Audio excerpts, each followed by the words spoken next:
Hey everybody, Stuff I Heard Podcast. I'm your host, Josh Peak. Let's kick this off, shall we? Hello and good morning and thanks for listening. This is the Stuff I Heard Podcast and I am your host. Today happens to be Wednesday, episode 151, October the 16th. Wow, we're halfway through the month. How about that? Time flies when you're having fun, baby. So anyway, I'd like to thank everybody for checking in and, got a little bonus episode out there with Danny McWilliams, the host of his own YouTube channel and Instagram, Stuff I Kinda Care About. I watched a couple of his episodes that he's put up lately. He's constantly putting out content, which is great. I told him, I said, you just keep doing what you're doing, man. Just keep putting out content and people will find you, especially if you're doing anything interesting. He has a great ability to talk to the camera, and he has a great ability to want to include the audience. And, he's open to discussion and advice and stuff like that. So, be kind to him if you reach out to him, check him out, and just say, hey, kind of dig what you're doing.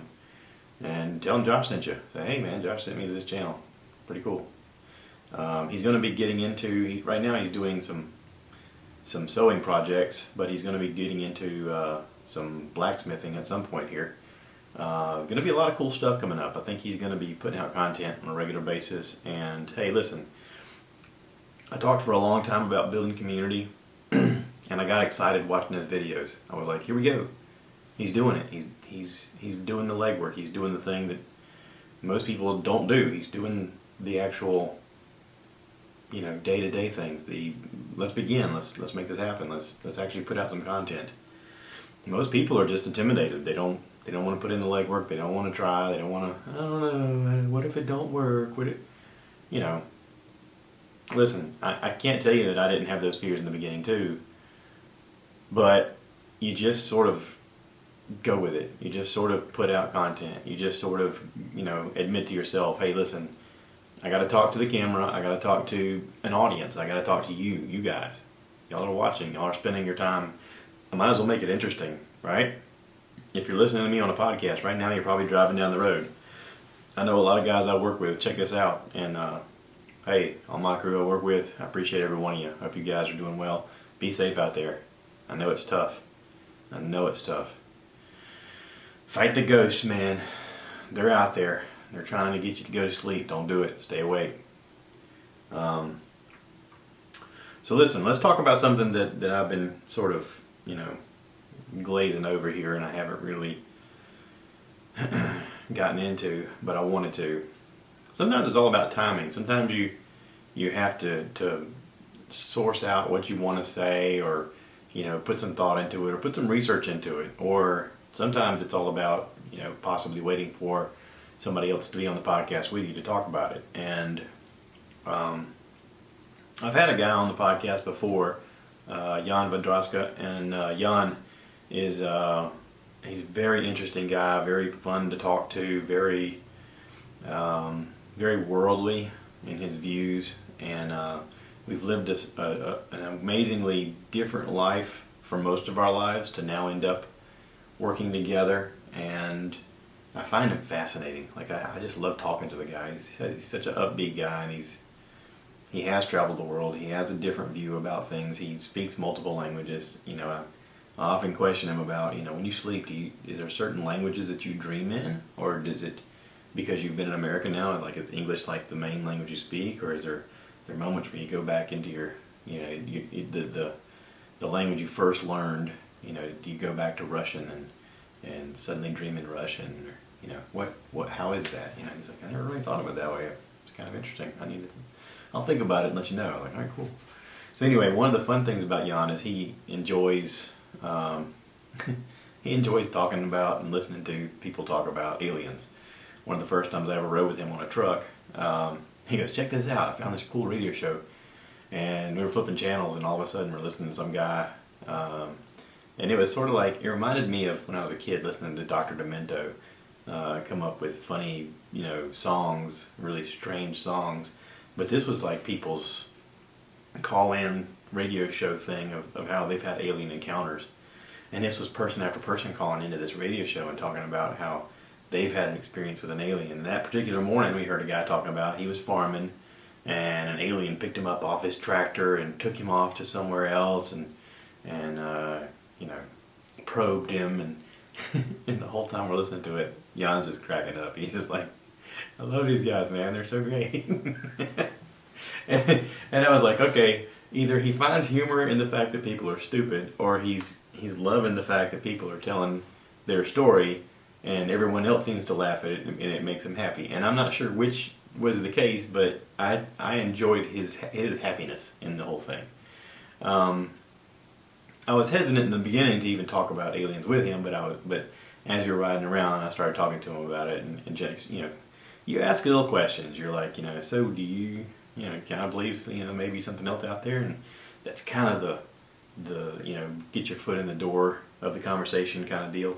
And so, you know, we start talking back and forth, and I'm going to have him on the podcast, and we're going to do an alien podcast. And we're just going to, I've already told him, I said, listen, I want you to listen to this stuff. I sent him a couple of podcasts to listen to, both of them with Joe Rogan, one of them with Dan Aykroyd. I've talked about that on here before, and another one that just came out not long ago with Commander David Fravor from the U.S. Navy. And I was like, I want you to listen to these, and let's talk about it. Let's get on there. Let's get weird. Let's talk about it. I mean, seriously, I'm in. Like, I don't believe there's a little green man. I don't believe that anything that would have that kind of advanced technology would be humanoid and show up and be like, hey, take me to your leader. No. Listen, if we found another civilization of people somewhere, or life form somewhere, let's take the people part out of it. Let's just say there's another being out there that we discover. Oh wow, look, there's a being. We're not going to show up and be like, hey, we're from Earth. No. We're going to investigate, right? We're going to use drones. We're going to have planes that fly by and maybe take pictures. We're going to try and hide in the clouds or hide in the ocean or something like that. And we're going to like observe and take in data and figure out, all right, do we even want to make contact? Because if you have that kind of advanced technology to be able to go to another planet and investigate, you would think you also have the technology to either wipe them out, either on purpose or by accident. Let's say you have some weird space bug, some weird, you know, like the Pilgrims who came to America and suddenly gave everyone Black Plague and you know, tuberculosis and whooping cough and stuff like that. There's different diseases that different people carry, and you know, because of that, like when we discover a new tribe that lives in the Congo or something like that, we go, let's not interfere in their lives, because we can really disrupt their whole world. The Aborigines in Australia, we try not to mess with their whole environments. Like, let's not disturb any of that if we can. And listen, I know that they have. I know that they've done horrible things to those people, and I'm not talking about that right now. I'm just saying, if we were to investigate, the least amount of interaction that we have, the better. Okay? So let's just imagine, okay, I'm not asking you to believe right now, but let's just imagine that there is such a thing as an alien, which by definition is just something other than what we know, okay? Something other than what we know. Right now we perceive that the world is round. Hopefully you believe the world is round. If you don't, come on. This is 2019. Anyway, let's accept that the world is round, okay? And we believe that gravity pulls us down and that the sun, you know, is out there and we go around the sun and all that stuff, okay? And we think that we're the only life that we can see from right now. We look out at the stars and we understand how light travels. We got scientists that tells us the speed of light. And we can look at those stars and go, wow, each one of those stars is not a star, but it's actually a sun. And each one of those stars has its own solar system of planets that are going around it. And every one of those stars are so far away that most of them are already gone by the time we can visibly see it, because they're so far away. But because they're so big, we can actually see it. Or we're so big. It's actually a time travel thing, if you think about it. So, our distance, like, we came up with the concept of time, like humans. We were just like, listen, we need to figure out a measurement for this passing of the day so that we can get things done. And we came up with a measurement of time. And upon that measurement of time, it's not a perfect system. They talk about how they have to add seconds here and there, and there's an atomic clock that sometimes is off a little bit, and you have 365 days, and every once in a while you have a leap year every 4 years because you're like, well, we got to adjust it. Time is a construct. We've invented time. But it's the only thing we have to go by right now to measure. We're just now learning about gravity and about the influence of gravity and what it means to us. We listened to Neil deGrasse Tyson has come on Joe's podcast many times. He talked about how we're understanding gravity fields in space, and how because of gravity and because of the way gravity affects things is how he actually found some of the planets that are out there, or how he actually disproved that Pluto was a planet. So that we're constantly learning about our environment around us, and yet we know so little about the ocean that's right here on our planet. They're constantly finding new life that lives in the ocean. We can't even go to the depths of our own ocean. We can't even investigate it, have no idea what's in it. That's one of the things I like about the movie The Abyss. It came out a long time ago when I was a kid, but I watched it recently. It still holds up. I mean, the special effects are a little wonky for the day standards, but the story's interesting. The idea that there's alien beings living in our ocean and they're observing us. And why not? Just because we can't understand it doesn't mean it's not real. So anyway, let's talk about Commander David Fravor. Okay? I listen to this podcast and I'm out cutting the grass and I'm listening to him discuss this, and he's a 24-year military veteran. He went 4 years enlisted Marine Corps, decided he wanted to be a pilot, got into the Navy, got into their Top Gun program, became one of the top pilots in their fleet for years. He, on November 14th, 2004, he was apparently flying off of the USS Nimitz and had a UFO encounter. He talks about running a training program. There was a couple of Marine pilots that were out, and they, got on the comm and said, "Hey, we got a real life incident. We need you guys to check out." They apparently were off the coast of Ensenada, Mexico, which is like a port city in Mexico, right off the Baja coast. They apparently have been tracking different events that have been happening off the coast there for a while. I think what he said was like 6 weeks they've been tracking different sightings of things that they couldn't quite understand. And that's the idea of the UFO. UFO literally stands for unidentified flying object. And they've tried to, over the years, change the acronym to throw off a little bit of heat from, wackadoos out there that are wearing tinfoil hats and painting their face green. But listen, there's still the understanding by top-level officials that there's things we can't explain. Okay? We can't explain how we can see these things from time to time, and they're there.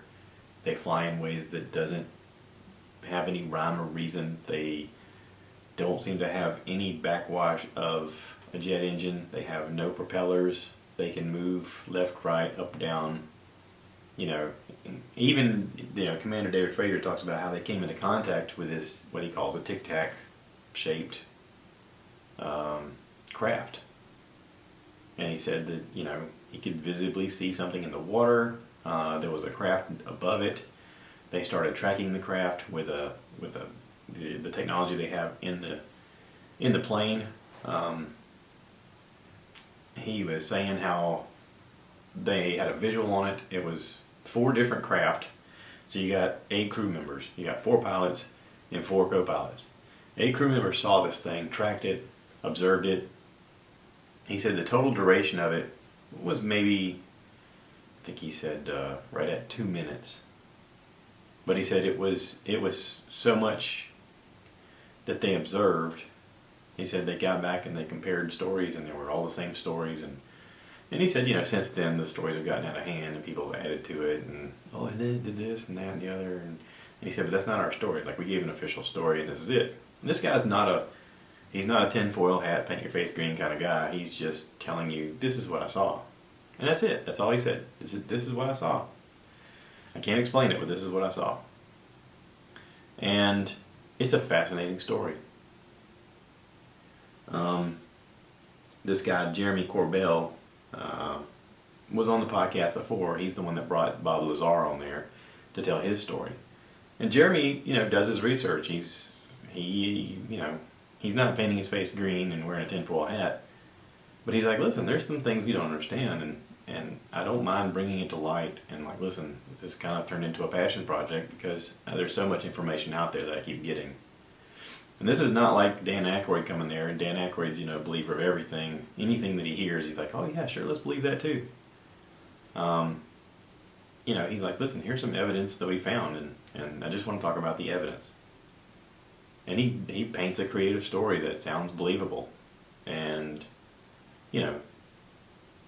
I'm into it. I mean, I dig it. Because I'm right on board with him. I'm like, yeah, if this is real, why wouldn't this be possible? Why is it so unbelievable to think that there's something operating just outside of our ability to observe? He talks about these crafts moving at speeds that are uncalculable, in directions that it shouldn't be able to go within an instant, and how they're tracking them all over the world, that they're all over. They can observe them. There's different reports of the sightings all over. But no one's really, nobody's getting on CNN being like, hey, this is a thing.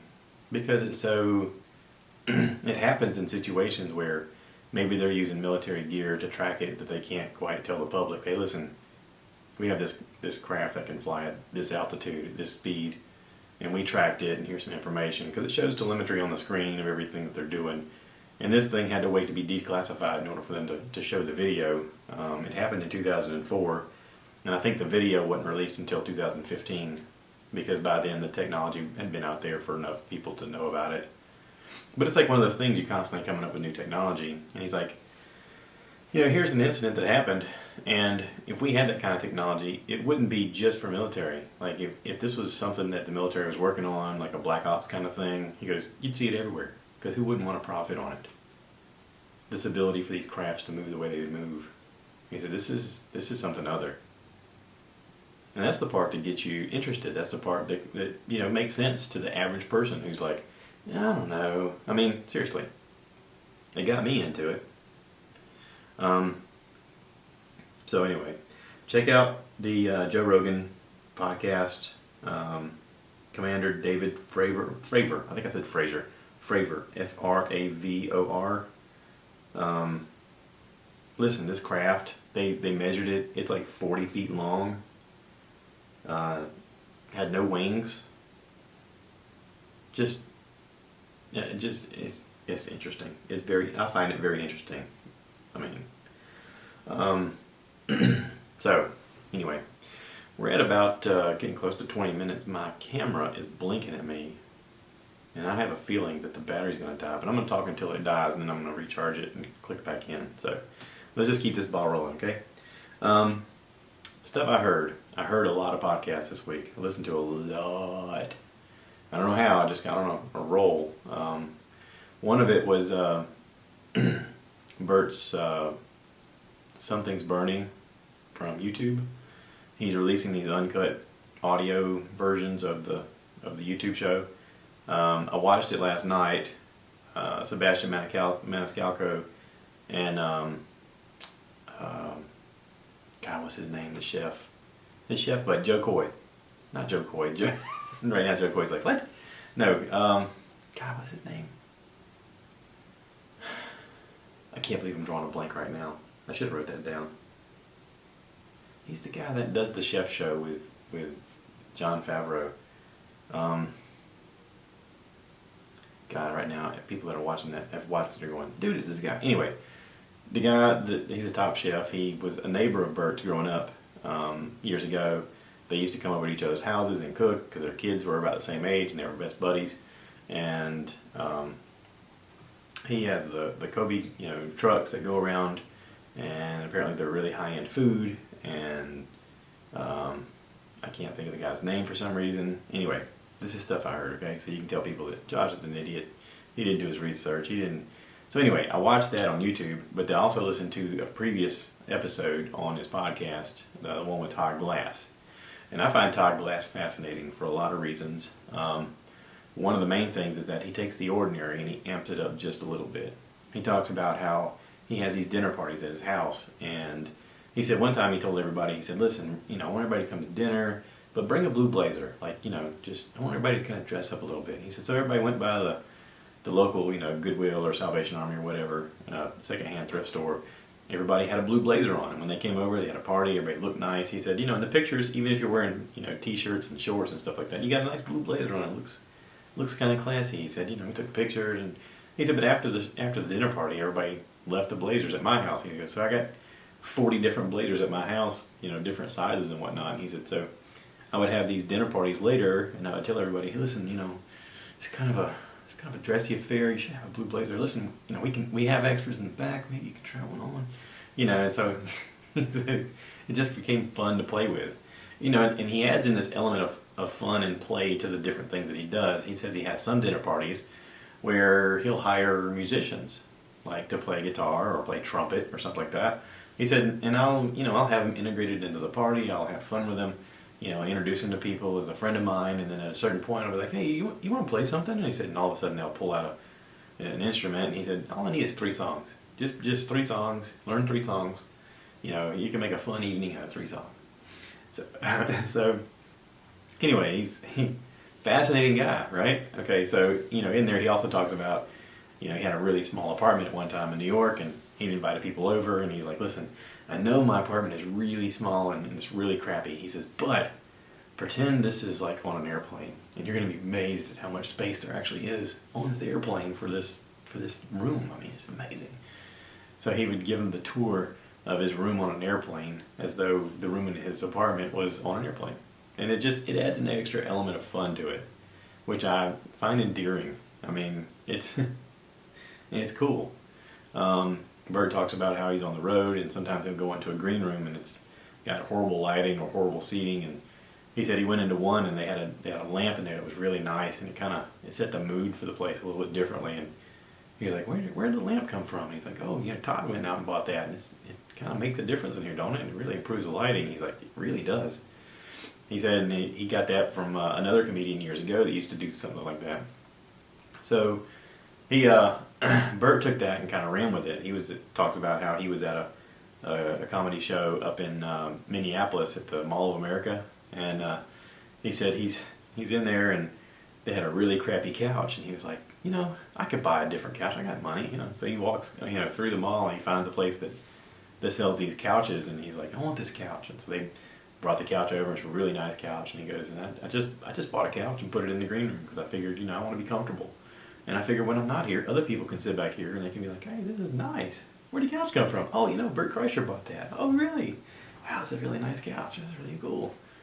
So, they talk about like improving their life a little bit and like extending it for other people.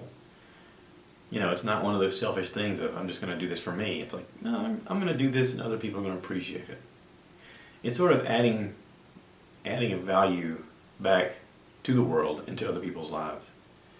So I really enjoyed that. I really enjoyed the audio part of it. I watched the video when it came out, but I think it was like episode 5 of the Something's Burning show. The video that I watched yesterday, they were having a cook-off between Bert and Sebastian. They were grilling hamburgers, different styles, and it's funny. It's funny because they're different style of comedians. They're actually friends, even though that doesn't come across very much on the screen. Because Sebastian is very reserved. He talks about how, he says, you don't think before you talk, do you? He goes, I think about everything I say before it comes out of my mouth. So because of that, like you can tell there's different styles in the way they're cooking too, because Sebastian's is very calculated and Bert's is not. Bert's is just like, wow.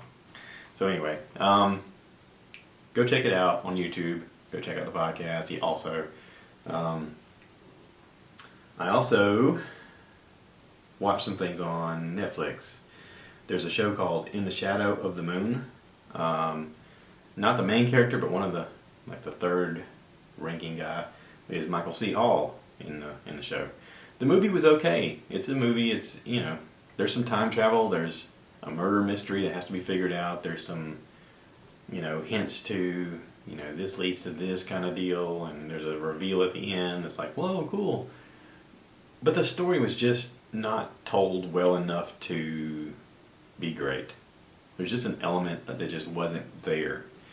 If you watch it, you're going to enjoy it, but it's literally one of those things you can have on and kind of, if you watch it, you're going to be like, all right, out of 10, I gave it a 7. It's okay. It's okay. There's good acting. There's good action. It's not great. Like, it could be great, but it's just not great. And, hey, they did a lot with the budget they had, I'm sure. The twist at the end is amazing. It's a twist that I didn't see coming. But even then, they didn't like do a reveal at the end to kind of show you the full circle of what was going on, which I felt they could have. There's just a little bit missing from it. If they'd have done that little bit, this would have been a 10. So anyway, it's called In the Shadow of the Moon. I also watched Falling in Love, which I know, N is I-N-N, Falling in Love. At the end of the day, I'm just a sappy little girl when it comes to watching, heartfelt movies. When love's involved, I'm just like, oh, it's so sweet. Oh. Couple of good actors in it. Basically, this girl, she's in New York. She's got a high-paced life. She's got a guy that's, non-committal, a job that is falling apart, and she enters a contest on the internet and wins an inn in New Zealand. And she's like, wow, I won an inn. So she goes to New Zealand and realizes, oh no, it's a money pit. There's a lot of work that needs to be done. It doesn't look like the picture. But she's sort of out of options. And she's like, well, I guess I'm going to work on this. And she meets a guy. Turns out he's the love interest. He's also a contractor. And he's going to help her fix it. There's a pushback in the beginning. It's the meet, what do they call it? The meet cute. They meet each other. They're like, oh no, I don't like you. Get away. And then oh, I need your help. Oh, okay, I kind of like you. Listen, the formula is standard. The characters on the show are great. The characters enrich the show, enrich the movie. It's good. It's really good. If you're into sappy love story kind of things, it's good. You're going to like it. Let's also talk about Disney with their Skyliner gondolas. I talked about it before about how they had a crash and 5 of the gondolas had kind of bumped into each other and shattered glass and the whole deal. And they did some investigating and had it shut down for a while. Well, apparently they're up and running again. I watched the Tim Tracker on YouTube. It's literally the Tim Tracker. He did a YouTube video checking it out and showing how it's working again, and talked about how they spaced them out a little bit more, and whatever bug it is that they had that was causing the problem, they've apparently worked it out.